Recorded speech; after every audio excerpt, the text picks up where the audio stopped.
only to market himself and to build his wealth and power. Mr. Trump would often say this campaign was going to be the greatest infomercial in political history. Hi again, everyone. It's 5 o'clock in New York. For a president who always knew the opposite about himself and his allies, it was inevitable that we get to this point right now. The point where Donald Trump's children are now being considered as recipients of preemptive presidential pardon. And he was the actual pardon process itself may be under investigation. The president scrambling in his final days as the dominoes around his fraudulent campaign against the integrity of the election continue to fall victim to reality. Following the declaration by his own attorney general that he's seen no evidence of any fraud that would alter the election result. Conservative faction, the Wall Street Journal, now pleading with the president, asking him to give up his quest to overthrow the election result and instead focus on preserving his legacy. The new reporting reveals that what is apparently on Donald Trump's mind is not that. He is fully focused on protecting himself and his businesses from legal exposure. The New York Times detailing how Trump discussed possible pardons for his 3 eldest children and his attorney Rudy Giuliani. Although the question remains what those pardons would shield any of them from, since none of those 4 have yet to be charged with anything. The White House has not commented on the story, and Giuliani called it a lie. But one source familiar told NBC News the president is considering these pardons because he feels embattled, not because he believes he or his family members have done anything illegal. And in just the last hour, Trump released a 46-minute-long video of sorts repeating his false claims of fraud, and he even addressed that he could be in legal jeopardy after leaving office, saying, quote, "Now I hear that these same people that failed to get me in Washington will send every piece of information to New York so that they can try to get me there." We must note that the news media was not admitted into those things. As sensitive documents from the Department of Justice reveal an investigation into a potential bribery for pardon scheme involving presidential pardons, although the redacted documents do not name individuals involved. With 49 days left to go, a desperate president who is decidedly not looking out for the people he is supposed to serve, but how he can personally benefit from the levers of power he still holds. It's yet another stark contrast to the man who defeated him 4 weeks ago. President-elect Joe Biden spent part of his day today speaking with small business owners and workers to understand what they need most in the economic crisis.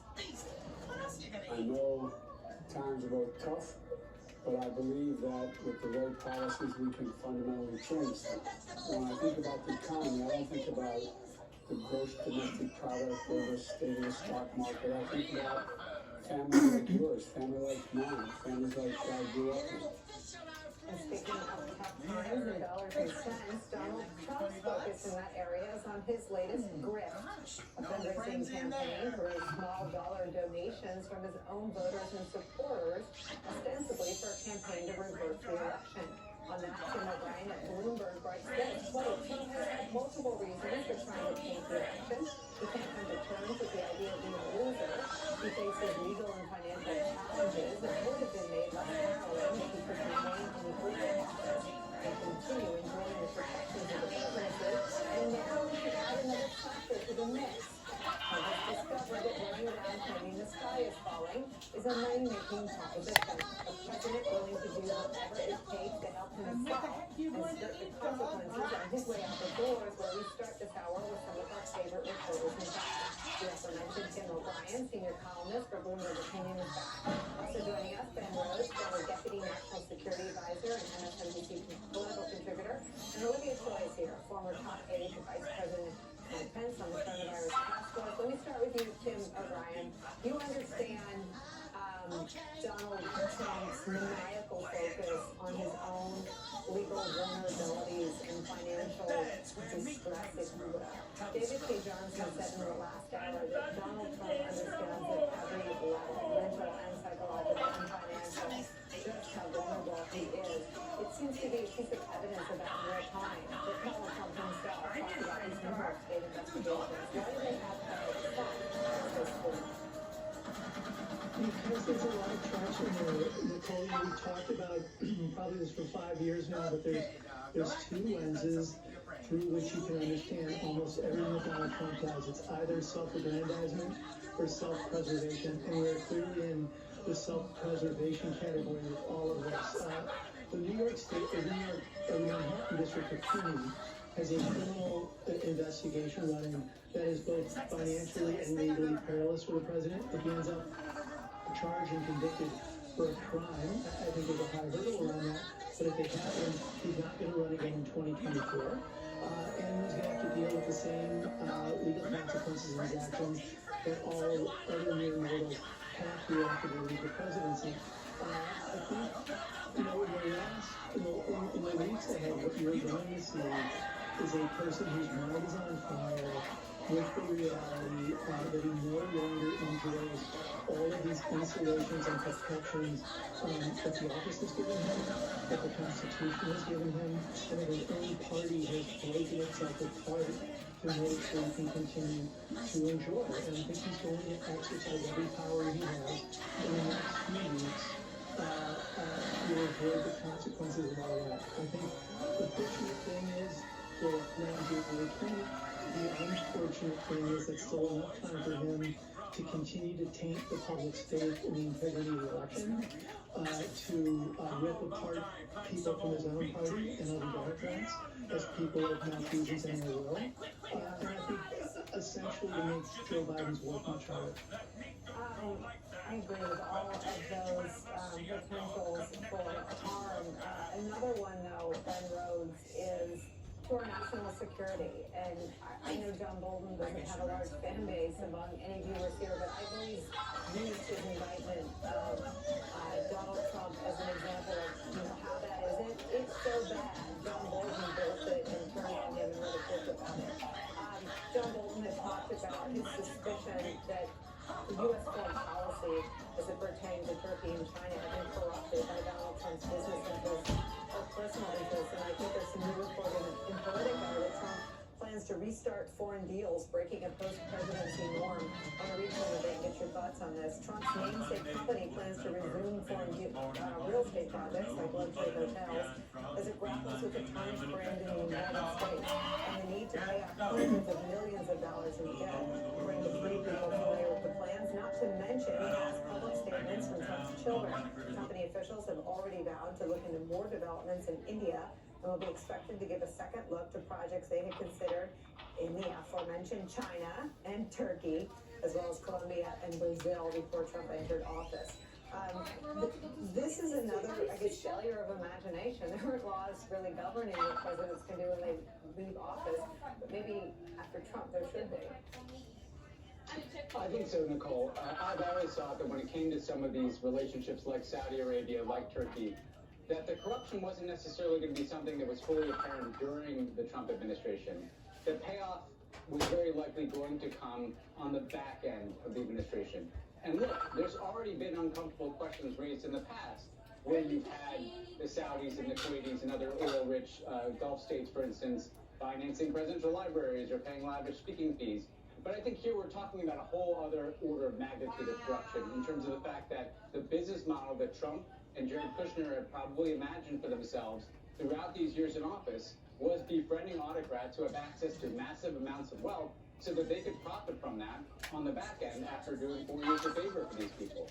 And the fact that Jared Kushner is currently in the Gulf and, apparently trying to address the tension between Saudi Arabia and Qatar, sure, but I wonder about what side conversations are taking place with Mohammed bin Salman about what the future business relationship is between these families. I mean, do you think with all the pardon news over the last 24 hours, with these serious questions about what Donald Trump will do with our country's secrets? I mean, I know you didn't read the PDB, but he must have picked up a few things here and there about almost sacred and classified information about our country and about certain assets and intelligence agreements. I mean, do you think someone needs to sort of keep an eye on the Trump account, what Trump and Jared and others trade for favorable business deals or for clout or whatever it is they value at this point? Absolutely, Nicole. The danger is that there's not much that can be done. We've already had reports during the Trump presidency, for instance. You'll recall the kind of bizarre event where Mohammed bin Salman imprisoned a number of his family members in the Ritz-Carlton There were rumors, reports about whether or not Jared Kushner had helped identify who political opponents might be. The reality is that Donald Trump, Jared Kushner, the people around them, they have access to all the information that the United States government collects through our intelligence services. They, in these weeks leading up to the inauguration of Joe Biden, have installed loyalists at the head of the Defense Department, at the head of sprawling apparatus of intelligence collection of the United States government. They're going to walk out the door with that in their mind. Right. I do think it's going to be necessary to take a hard look at what the paper trail is left in the government to indicate what they might have been interested in, what they might have been up to in terms of corruption. There is going to be a real need for congressional oversight with an executive branch who will finally produce documents and witnesses.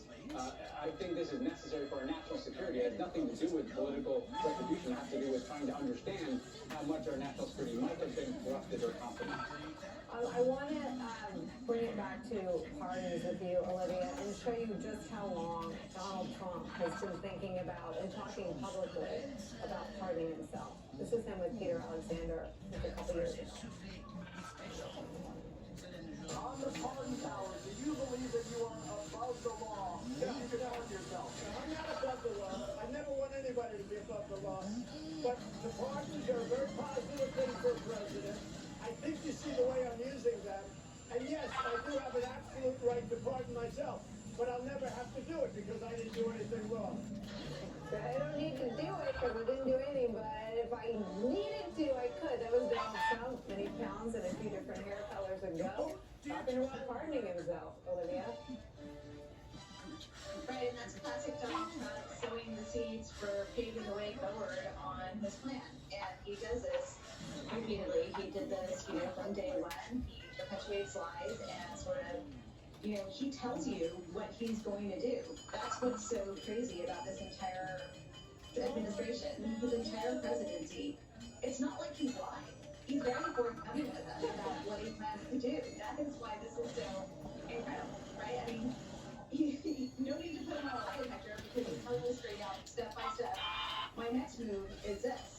And you may have to wait for it for a while, but it always comes true. He did this with the election. He did this with all of these numerous steps. It's wild to think about, but it's, hey, he's telling us the truth.